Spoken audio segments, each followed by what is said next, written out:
Good evening. This is the Ogden City Redevelopment Agency meeting for March 13th, 2012. Let the roll call reflect that all board members are present with the exception of Board Member Blair and Board Member Van Hoosier, who have asked to be excused.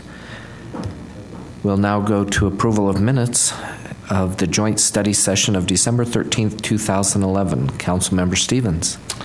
Yes, Mr. Chair, they're correct. And the minutes of the special meeting and the work session of January 17th, 2012. Councilmember Heyer. Yes, Mr. Chair, they appear to be correct, and with that, I move that we adopt those minutes into the public record. Second. We have a motion from Councilmember Heyer and a second from Councilmember Gochner to approve these minutes. All in favor? Aye. Any opposed? Thank you. Next on the agenda is reports from administration.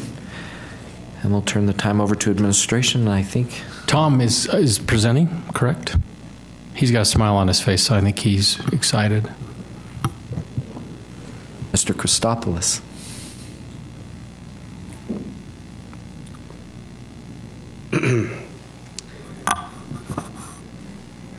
The particular topic tonight is the development agreement with the Boyer Company in regards to the Lincoln Avenue redevelopment project area, which we know as the Phase 3 of the IRS facility at Lincoln and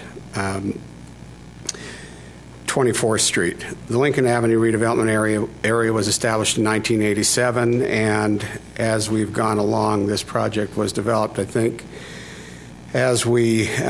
most of everyone is aware, the project on this particular site began in 2007, which just coincides with when I started here, so that's how long it's taken to get there. An original acquisition of the ground was taken as we went through the process.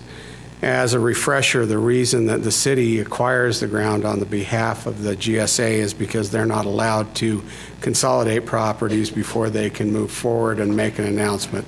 So the properties are taken in acquisition and put under contract until such time as an award can be made. That award was made and the Boyer Company was selected. However, due to the length, and as the review was back in December, was when the final announcement was made that Boyer had been selected. But in the acquisition process, there were a number of other things that came up that were extraordinary costs to the cost of the development. Those costs primarily center around environmental costs that were incurred with the property. There were some additional costs which are outlined. Those costs that we outlined for the council were nearly $1.7 million of cost overruns. As we looked into those costs, we basically looked at those costs that would be beneficial to the city and the population in general. Environmental remediation costs needed to be stopped on that particular site. Some of the carrying costs and Lincoln Avenue improvements in the street, and those costs were negotiated with Boyer. So of the $1.7 million in incurred cost overruns, we had discussed and negotiated $500,000 that we would be willing to participate in through the RDA. The question that arises is, why would we do that? And part of it is that this is a long-term investment this is the third phase of what we hope to be 5 phases in the area. And so one of the issues was to continually be able to show that GSA that we were interested in being able to consolidate and bring the employees down. I think, as you are aware, there are 750 employees at this location. Their economic impact is significant. So as we did that, it obviously helped us set up the possibility of Phase 4, help us keep the campus together, which we thought was important. The other part that will happen is at 2017, when this district basically retires, there will be taxes will basically come directly to the community at that time, and fairly a significant amount. We estimate around $50,000 if the valuation holds. And right now we don't see any reason. The cost of the project was approximately $22 million, and so it should, for tax purposes, evaluate around $15 million. Obviously, during the interim, a good portion of the increased RDA revenue will go to offset the $500,000. But even at that, the dollars that are needed to be set aside for debt retirement on bond payments will still be made out of that amount, and there will still be a part of that revenue stream that will still float into the RDA. So it also removed a significant blighted area and a contaminated area, and I think if you have observed the building, that is obviously a very nice addition to the campus into that area. And so it will, also the other part is that the additional benefits to the community is it's utilizing primarily existing infrastructures. There weren't a lot of new infrastructures other than those costs that were involved in the general improvements on the street, and also then the cleanup of the environmental. As a side note, the entire area there, as we have gone over the years, have had environmental impacts from the ballpark to Phase 1 to Phase 2 to Phase 3. All of those have had significant investments by the community, not out of the RDA, but in other ways in order to clean up in advance of IRS Phase 3 projects, the ballpark and other things, because of the history of the environmental situation. And it was of good benefit to us that Boyer stepped up and took the risk of the environmental impact. And so in previous negotiations, we felt that it would be beneficial to offset some of the risk, and not the entire risk, but some of the risk that they took because of the significant benefits to the community. With that, I will answer any questions that might be from the council. Okay. What is the total risk that Boyer Company's involved with this then? The total amount?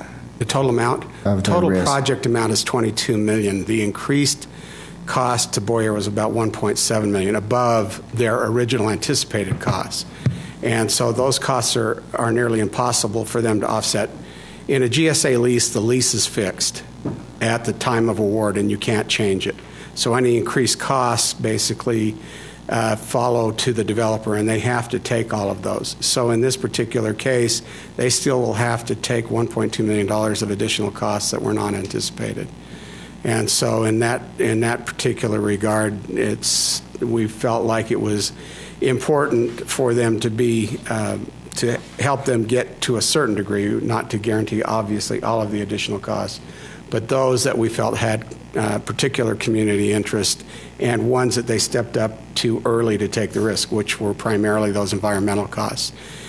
If they had not taken the environmental risk, we wouldn't literally not be able to have an IRS Phase 3 project, because you have to have the project set aside in order to get the award. And so that was a significant risk that they took on. And in previous negotiations, those negotiations had been agreed that they would be offset to the degree that the council would feel were beneficial to the community. And so that's what we presented to the council as being a reasonable charge that we would accept. It really still improves the economic impact. It'll be far greater than the $500,000 that is invested through RDA funds. And so those are, I think that's kind of still the exposure they accepted on their part. And the RDA expires in 2018? 17. Right. And that's when it's over. They are capped. The maximum amount they can receive under any condition is $500,000, and if the money is not there, they don't get it. So they take full risk below that, and if it doesn't if the evaluation for some reason would be less than what we had projected, they would still have to live with a lesser amount. And as you mentioned during your intro, at the end of 2017, what's the amount of taxes then that will come back to the city? It's roughly $50,000 a year that comes from that'll come directly into that project from that. And that's at the way low end. That's without personal property taxes. That's just on the structure. And I don't know what the personal property tax valuation is in that building. I have absolutely no clue. So. But it's an investment toward the future of other projects. It's also an there. investment. There's two ways to look at it. And there is a large contaminated area throughout there, and we kind of are cleaning it up a piece at a time. And we have done that regularly over the last decade. And there's still other pieces as we will go through that area. Brandon Cooper from our office, we actually have a proactive approach in being out in front of it and trying to identify those and clean them up early. And we have secured, I think as the council knows, grant funds to do preliminaries. But that area was kind of it was a coal field and a lot of other things, and there was just a lot of different areas of contamination. On this particular site, which is interesting, it wasn't any of those other factors that contaminated it.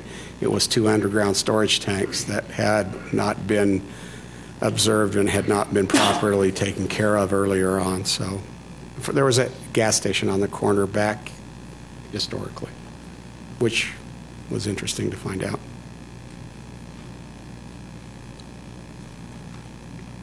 Further questions?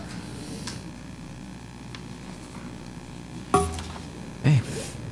Thank you, Mr. Christopoulos. At this time, we will accept public input in regards to this IRS Phase 3 development.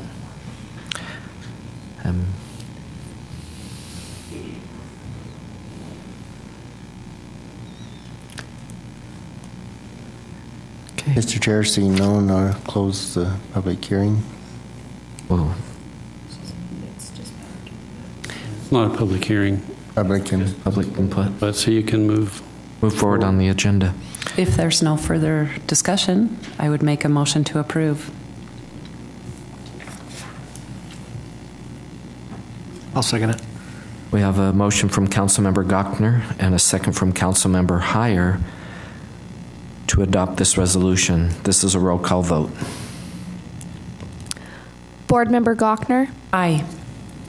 Board Member Heyer, Aye. Board Member Stevens, Aye. Board Member Wicks, Aye. Chair Garner. Aye. This resolution passes.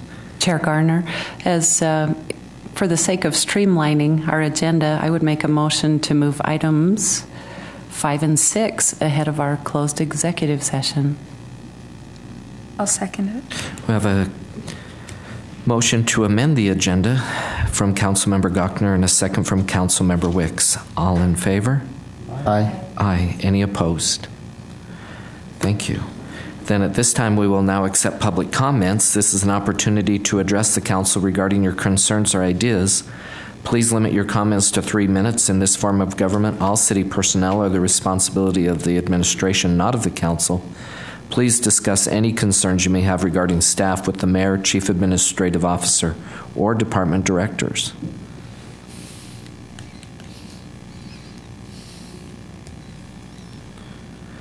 Seems there's no public comments. We'll now go comments from administration.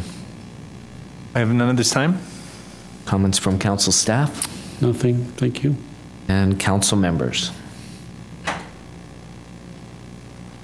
And we will consider going into a closed executive session. Mr. Chair, a closed executive session is permissible for the purposes set forth in the agenda. And all in favor of moving into a closed executive session? Actually, I'll make a motion to adjourn into that closed executive session. We have a motion from Councilmember Gochner and a second from Councilmember Heyer to adjourn into a closed executive session. This is a roll call vote. Board Member Heyer, Aye. Board Member Stevens, Aye. Board Member Wicks, Aye. Board Member Gochner, Aye. Chair Garner. Aye. And following the closed executive session, we'll have a city council work session, or redevelopment agency meeting work session, and the purpose of the work session is to discuss the culinary water master plan, the stormwater master plan, and council business.